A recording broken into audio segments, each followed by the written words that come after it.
आज मैं त्रिकोणमिति का क्लास 10 का चैप्टर 8 शुरू करने जा रहा हूँ।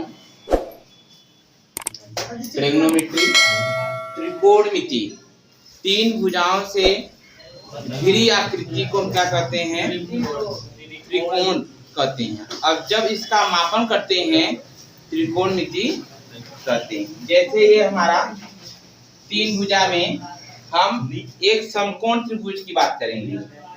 ये हमारा है एक समकोण त्रिभुज है। इसमें समकोण त्रिभुज में एक कोण क्या होता है? 90 अंश का होता है और दो न्यून कोण होते हैं। दो न्यून कोण होते हैं। ये न्यून कोण बदला जा सकता है। एक यहाँ पर न्यून कोण होता है, एक यहाँ पर न्यून कोण होता है। इसमें इस त्रिकोणमिति को ज्ञात करने के लिए, इसके प्रयोग करने के लिए, जैसे कि हम किसी बिल्डिंग की लंबाई ज्ञात करने के लिए, किसी मीनार की लंबाई ज्ञात करने के लिए, किसी पेड़ की ऊंचाई ज्ञात करने के लिए, या कितनी दूर पर हम स्थित हैं उसको ज्ञात करने के लिए हम एक लेजर का उपयोग के माध्यम से हम ज्ञात कर सकते हैं। हमें किसी स्केल की जरूरत नहीं पड़ती है। हम क्या करते हैं, एक लेजर के माध्यम से, ये यहाँ पर खड़े होकर के इस लेजर के माध्यम से इसकी ऊंचाई को इंडिकेट करते हैं, इसकी ऊंचाई तक, और इसका एंगल हम ज्ञात कर लेते हैं। और ये दूरी नीचे से ज्ञात करके हम उसकी मीनार की ऊंचाई या पेड़ की ऊंचाई या घर की ऊंचाई आसानी से ज्ञात कर सकते हैं। इसलिए हम त्रिकोणमिति में एक कोण को समकोण करते हैं। समकोण मतलब होता है 90 अंश का होता है। इसमें दो न्यून कोण होते हैं। अब देखिएगा ध्यान से, इसमें ये जो न्यून कोण होता है, इसको यदि हम इसको एक फिक्स मान लिया जाए तो ये न्यून को जब ले लेते हैं हम यहाँ पर, इसे न्यून कोण कहते हैं। इनके समभुजा न्यून कोण के सम्मुख भुजा कहेंगे, लंब होता है, लंब कहते हैं। और समकोण, समकोण के सम्मुख भुजा को कर्ण कहते हैं। अब देखिए क्या ध्यान से, ये इस तरह से हम बना दे रहे हैं। इसके सम्मुख भुजा को हमने कहते हैं कर्ण, और ये न्यून कोण के सम्मुख भुजा को कहते हैं लंब। और ये जो बचता है तीसरी भुजा जो होती है वह आधार होता है। अब देखिएगा, इन भुजाओं को मापने के लिए तीन मान ले लेते हैं, साइन थीटा, कास थीटा और टेन थीटा। साइन थीटा हमारा ऊर्ध्वाधर और कर्ण को लिया जाता है, मतलब ये लंब बटे कर्ण लिया जाता है। और कास थीटा अर्थात क्षैतिज अक्ष मापा जाता है। इसमें हम आधार लेते हैं और ये कर्ण होता है। और ये टेन जो होता है, ये दोनों के अनुपात, ये लंब होना चाहिए और ये आधार, अर्थात हम लंब बटे आधार लिख देते हैं। लंब बटे आधार हो जाता है। अब इसको एक ट्रिक के माध्यम से हम याद कर सकते हैं। ये यल,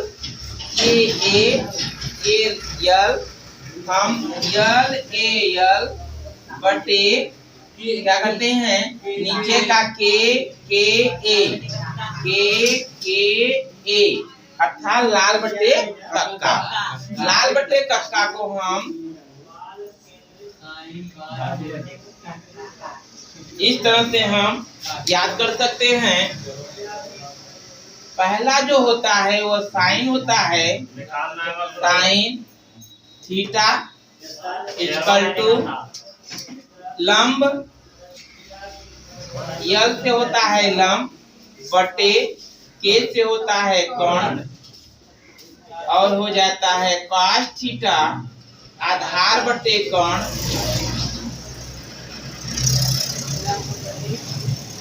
और ये होता है तीसरी होता है, ये हमारा हो गया साइन, ये हो गया हमारा cos, ये हो गया हमारा टेन हो जाता है। जो एंगल लेते हैं थीटा लेंगे, फाई लेंगे, ए लेंगे, जिस तरह से हम मान लेते हैं, न्यून कोण लेते हैं, उस तरह से एंगल को हम दर्शाते हैं। और यहाँ पर साइन cos टेन, यहाँ टेन रख दिए हमने, टेन थीटा बराबर ये हो जाएगा लंब बटे आधार लिख देते हैं। इस तरह से हम तीन अनुपात त्रिभुज के मान हम ज्ञात कर लेते हैं। इसके हम अनुपात के व्युत्क्रम ज्ञात करते हैं, व्युत्क्रम के रूप में। इसमें साइन का व्युत्क्रम जो होता है कोसेक होता है, अर्थात 1 cosec theta COSEC cosec theta, या हम लिख सकते हैं कोसेक थीटा बराबर 1/। दोनों तरीके से क्वेश्चन पूछे जा सकते हैं। साइन थीटा बराबर 1 कोसेक थीटा, या कोसेक थीटा बराबर 1 साइन थीटा लिख देंगे, या हम लिख सकते हैं इसको मल्टीप्लाई यहाँ कर देंगे, cosec theta into sine theta बराबर 1। ऐसे अब इस आधार पर हम यहाँ पर लिख सकते हैं साइन की वैल्यू हो गई है, साइन से हम लिखेंगे cos थीटा बराबर 1/sec थीटा SEC, ये ध्यान दीजिएगा। तो सेक को यहाँ लिखेंगे SEC सेक थीटा बराबर 1/cos थीटा, इसको यहाँ मल्टीप्लाई कर देते हैं, SEC sec theta into cos theta बराबर लिख देते हैं 1। ये संबंध आप रख सकते हैं। और तीसरा है हमारा प्लेन का टेन थीटा बराबर 1/cot थीटा, या cot थीटा बराबर 1/tan थीटा, या लिख सकते हैं यह मल्टीप्लाई कर देते हैं cot theta into tan theta बराबर 1। और टेन की वैल्यू tan थीटा बराबर साइन और cos के रूप में अनुपात होता है, तो लिखेंगे साइन थीटा बटे cos थीटा, और इसी का उल्टा होता है cot थीटा बराबर cos थीटा बटे साइन थीटा। ये इतना त्रिभुज के भुजाओं की मापन करने के लिए 3-3-6 जरूरी होता है पढ़ने के लिए। यहाँ पर साइन cos टेन और हो जाएगा कोसेक सेक और कॉट, हम ज्ञात कर लेते हैं। अब इस पर एक सवाल हम लगा रहे हैं,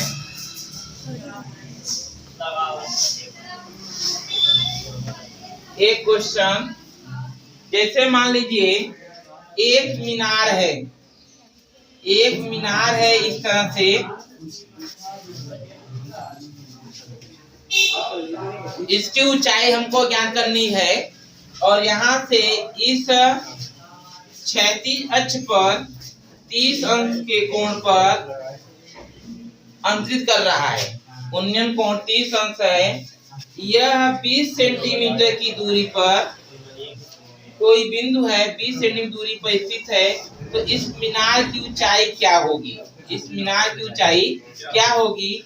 हमने माना मीनार की ऊंचाई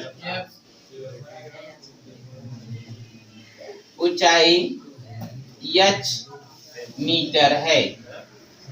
अब प्रश्नानुसार इस मीनार की ऊंचाई ज्ञात करनी है। इस मीनार की ऊंचाई हमने माना h है और ये आधार से दूरी है 20 सेंटीमीटर है, 20 सेंटीमीटर है। तो उसकी ऊंचाई ज्ञात करने के लिए हम 10 का उपयोग करेंगे, क्योंकि हमको क्या मालूम है? आधार मालूम है और ऊंचाई मालूम है। तो जब आधार और ऊंचाई मालूम हो, मतलब ये आधार मालूम है, ये ऊंचाई मालूम है, तो हम क्या करते हैं? 10 30 अंक कर देते हैं। 10 30 अंक बराबर लंब बटे आधार 20 हो जाता है। अब यहाँ 10 30 अंश का मान आपको याद रहना चाहिए। अगले वीडियो में हम 10 30 अंश 10 0 अंश साइन मतलब 0 से अंश लेकर के 180 अंश तक मान बताएंगे। जबकि यहाँ पर 10 30 अंश की वैल्यू अगर करना है तो आप क्या कर सकते हैं? साइन 30 अंश बटे cos 30 अंश आपको निकालना पड़ेगा। साइन 30 अंश मान होता है 1/2, cos 30 अंश मान होता है कड़ी में 3/2। ये कट जाता है 1/3, इसकी वैल्यू हो जाता है 1/3 बराबर h/20। ये 20 हम यहाँ मल्टीप्लाई कर देते हैं, h बराबर 20/√3। ये हमारा ऊंचाई, मीनार की ऊंचाई हो गया। क्वेश्चन देखते हैं हम लोग। cos b बराबर 12/13 दिया हुआ है। अन्य दो त्रिकोणमितीय अनुपात को ज्ञात करना है यहाँ पर। तो cos b 12/13 दिया हुआ है, इसे हम लिख सकते हैं आधार बटे कोण, जैसा कि अभी पिछले क्लास में बताया था, आधार बटे कोण। तो यहाँ पर एक समकोण त्रिभुज बनाना है, एक समकोण त्रिभुज बनाना है और यहाँ पर b है, b को न्यून कोण यहाँ रखेंगे, b को यहाँ रखेंगे। तो यहाँ पर इंडिकेट कर लेंगे a b c कर लेंगे, चाहे आप a b c लिख सकते हो, कोई दिक्कत नहीं है। मगर यहाँ भी जो है न्यून कोण फिक्स होना चाहिए यहाँ पर। तो पाइथागोरस प्रमेय का आपको फॉर्मूला याद रहना चाहिए, कर्ण का वर्ग आधार का वर्ग धन लंब का वर्ग। इससे हम क्या करेंगे? इस लंब की वैल्यू हम ज्ञात कर लेंगे। तो ये कर्ण की जो वैल्यू है वहां पर 13 है, 13 का वर्ग लग दिए, आधार है 12 का वर्ग हो गया और लंब है x है तो x का वर्ग कर देंगे। 13 × 13 करेंगे 169, 12 × 12 करेंगे 144 और प्लस x²। 169 इसको अपोजिट साइड लेके आएंगे, 144 इक्वल टू x² कर देंगे। अब यहाँ पर देखेंगे, इसको घटा देंगे, इसको हम इधर लिख दिए। अब ये घटाने पर 25 आ गया। अब इसका वर्ग को हम इधर पक्षांतर कर देंगे, तो करणी में लिख देंगे 25 और 25 का वर्गमूल हो जाता है 5। ये हमारा लंब का मान मालूम हो गया। अब दो त्रिकोणमितीय अनुपात दिया है, साइन b बराबर लंब बटे कर्ण होता है। लंब की वैल्यू 5 हो गई और कर्ण की वैल्यू हमारा यह है 13 हो गया। 10 b बराबर क्या लेंगे? लंब बटे आधार, लंब बटे आधार 5/12। एक दूसरा क्वेश्चन, समुद्र तल से 75 मीटर ऊंची लाइट हाउस के शिखर से देखने पर दो समुद्री जहाजों के अवनमन कोण 30 अंश और 45 अंश है। यदि लाइट हाउस के एक ही ओर एक जहाज दूसरे जहाज के ठीक पीछे हो तो जहाजों के बीच की दूरी ज्ञात कीजिए। क्वेश्चन ध्यान से समझिएगा। समुद्र तल से 75 मीटर ऊंची लाइट, ये एक लाइट है, इसकी ऊंचाई जो है 75 मीटर है। एक लाइट बना हुआ है, यहाँ से देखने पर मतलब 75 मीटर प्राप्त हो रहे हैं। हाउस के शिखर से देखने पर दो समुद्री जहाजों के अवनमन कोण, मतलब इसको ऊपर देखा जा रहा है, ये जो है 45 अंश का कोण अंकित करता है, सॉरी 30 अंश का कोण अंकित करता है यह, और उन्नयन कोण के मान के बराबर होता है। और एक दूसरा जहाज है यहाँ पर आ गया है और यहाँ से देखने पर 45 अंश का कोण अंकित करता है। तो ये दोनों जहाज के बीच की दूरी क्या होगी? मान लिए इनके बीच की दूरी x है और यहाँ से इस भवन की दूरी हमने माना y है। ये जहाज है इस तरह से, ये जहाज है पानी में, पनडुब्बी जहाज है, यहाँ पर तैर रहा है। इनके बीच की दूरी ज्ञात कर लीजिए। मान लीजिए पनडुब्बी जहाज है, चलो कोई दिक्कत नहीं है, कर लीजिएगा। अब देखिए यहाँ पर हमने माना यहाँ से यहाँ तक 45 अंश का कोण अंकित करता है। अब देखिएगा A, B, C और यहाँ मान लिया गया D है। A, B, C यह हो जाएगा A, B, C बराबर 30 अंश। तो हम लिखेंगे क्या? 10 30 अंश बराबर लंब का मान दिया है 75 बटे आधार x plus y, x plus y. 10 30 अंश का मान होता है 1 बटे घड़ी में 3 बराबर 75 बटे x घन वाई हो जाएगा। अब ये यहाँ गुणा करेंगे x प्लस वाई बराबर ये 75 कड़ी में 3। इक्वेशन नंबर 1 पुनः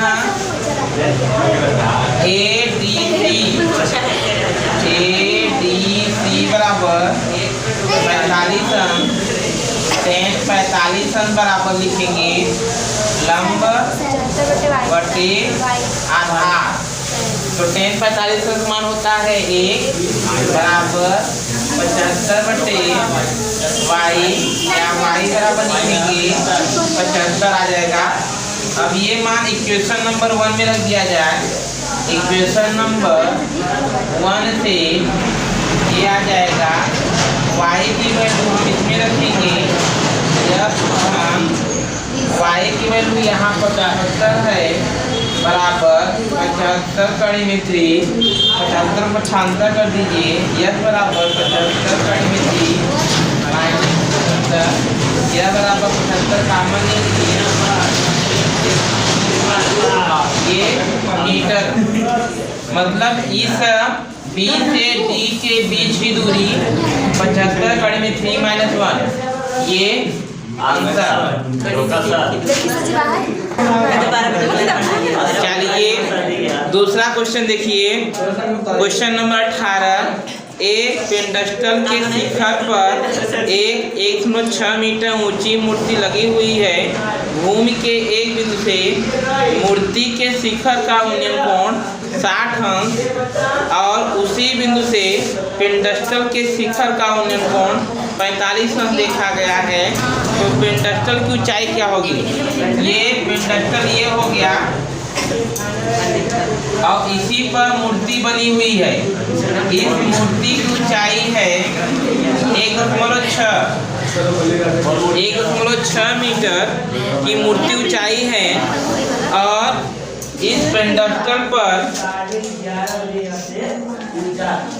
हाँ यहाँ से देख लीजिए 1 मिनट। एक पेंडस्टल के शिखर पर एक 1.6 मीटर ऊंची मूर्ति लगी हुई है।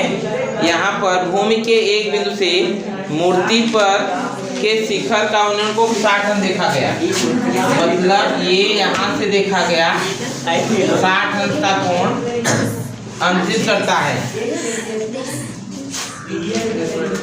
भूमि मूर्ति के शिखर का उन्नयन 60 अंश देखा गया और उसी बिंदु से पेंडस्टल के शिखर का उन्नयन को 45 अंश देखा गया।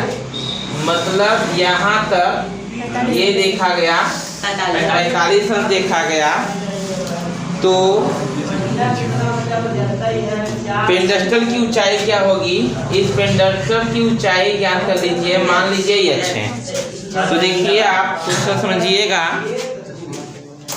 ये हमने पॉइंट मान लिया, यहाँ पर ए मान लिया, बी मान लिया, सी मान लिया और ए मान लिया गया, डी मान लिया गया, दूरी टोटल। तो ये देखिएगा, पहले हम सर्वप्रथम क्या करते हैं, ये ऊंचाई ज्ञात करनी है। ये हमारा लंब है, ये हमारा लंब है। तो B C D, angle B C D से तो 45 अंश बराबर लंब बटे ये मान लिया गया यक्स है। पता है मान एक होता है यच बटे यक्स बराबर यच, इक्वेशन नंबर 1। अब हम क्या करेंगे, एंगल ए सी डी बराबर 60 अंश, tan 60 अंश बराबर लंब है 1.6 घन यच बटे आधार है यक्स है। tan 60 मान क्या होता है, कड़ी में 3 होता है बराबर 1.6 घन यच बटे यच का वैल्यू यच के बराबर है। यच यहाँ रखेंगे, कड़ी में 3 यच बराबर 1.6 घन यच। ये यच की वैल्यू इधर 75 करेंगे, कड़ी में 3h माइनस यच बराबर 1.6, यच कामन ले लीजिए, कड़ी में 3 माइनस 1 बराबर 1.6। यह आ जाएगा यच बराबर 1.6 बटे कड़ी में 3 माइनस 1, इतना प्राप्त हो गया। अब इसका परिमेयकरण कर दीजिए, यच बराबर 1.6 बटे कड़ी में 3 माइनस 1 इंटू कड़ी में 3 प्लस 1 कड़ी में 3 प्लस 1, ये इसमें गुणा हो जाएगा 1.6 ब्रैकेट में कड़ी में 3 प्लस 1 और a minus b, a plus b, a का वर्ग और माइनस b का वर्ग कर लेंगे।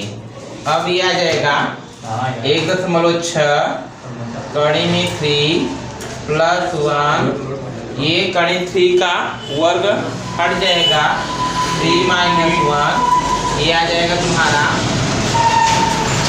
1.6 को हम लिख सकते हैं 16 बटे 10 लिख सकते हैं और ये आ जाएगा कड़ी में 3 प्लस 1 लिखेंगे और बटे में 3 में से एक जाएगा 2, तो 2 1 का 2, 2 8 16, 2 5 10, 5, यहाँ 2 चौके 8 आ जाएगा 4 और आ जाएगा कड़ी में 3 प्लस 1 बटे 5। इसका मान निकाल लिया जाए तो 4 आ जाएगा, कड़ी 3 मान होता है 1.732 धन 1 हो गया बटे 5। अब यहाँ पर हम गुणा कर देंगे, 4 दूनी 8, 4 3 12, 7 से 28 से 29, 2 4 2 6, 0.3 अंक पर लग जाएगा और धन 4 बट्टे 5, 6 4 10, 0.928 बट्टे 5, इसको भाग देंगे, 5 दूनी 10, 2.5 1 5, 5 8 40 और 5 6 25 मीटर लगभग आ जाएगा। यच बराबर 2.185